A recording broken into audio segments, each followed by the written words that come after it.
Dans notre émission en langue allemande, la mise en scène du sauvetage des réfugiés en Méditerranée du 4 août 2017, KTV a posé la question.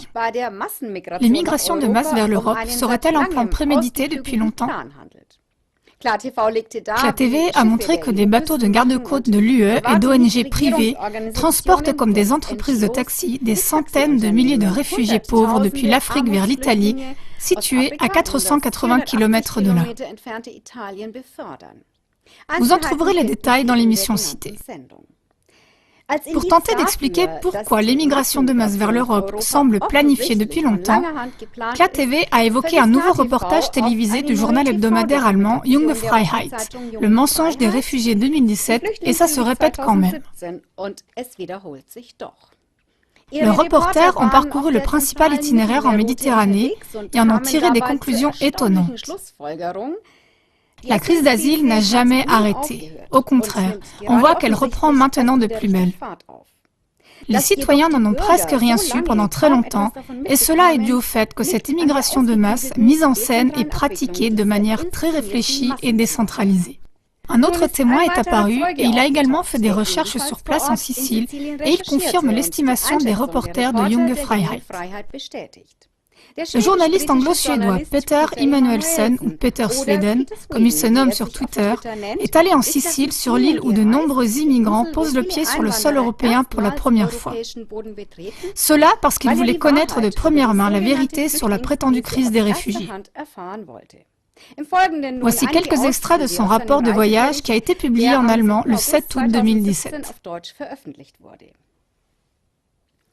Immanuelsen constate qu'il y a des dizaines de bateaux de transport pour les immigrants en Méditerranée, mis à disposition par les ONG et les gardes-côtes de différents pays de l'UE.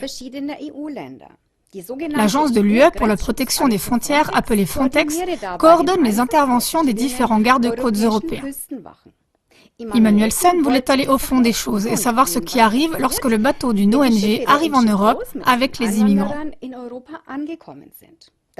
Pour ce faire, il est allé à Pozzallo, une ville portuaire au sud de la Sicile où Aquarius, le bateau de Médecins sans frontières, devait arriver. Il avait ramassé 80 immigrants devant la côte libyenne.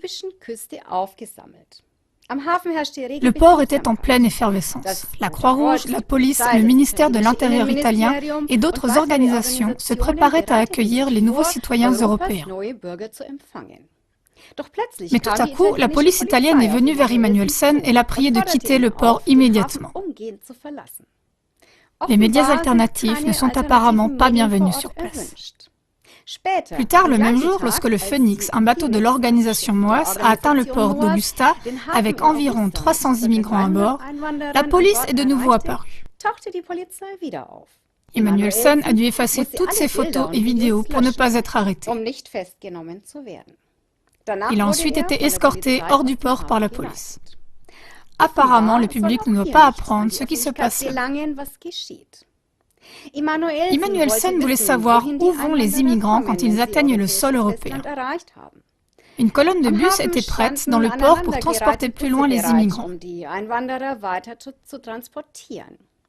Beaucoup atterrissent dans des camps de migrants. L'ancienne base militaire de Cara Mineo est l'un de ces camps. Immanuelsen n'a pas été prié de sortir du camp, mais il n'a pas eu le droit de tout photographier.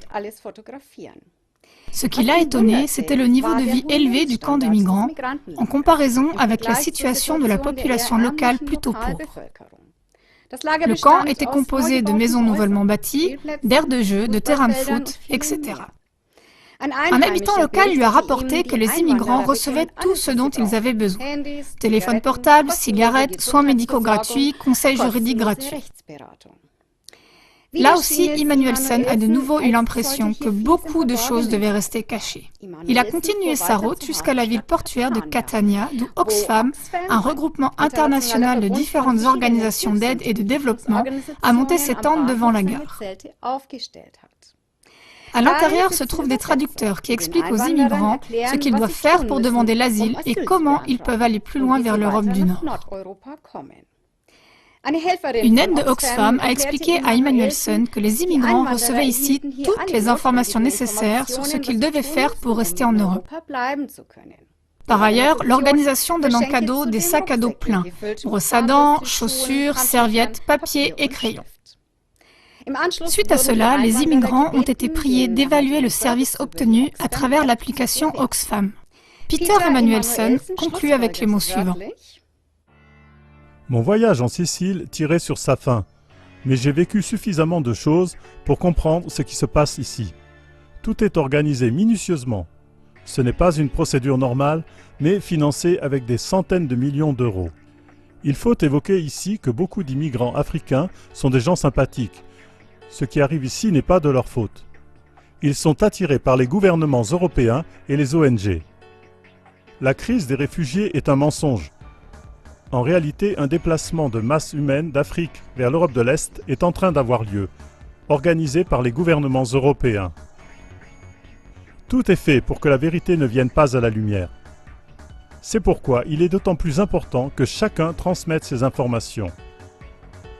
Je suis certain que si les gens savaient ce qu'il y a véritablement derrière la prétendue crise des réfugiés, ils ne toléreraient pas plus longtemps cette situation.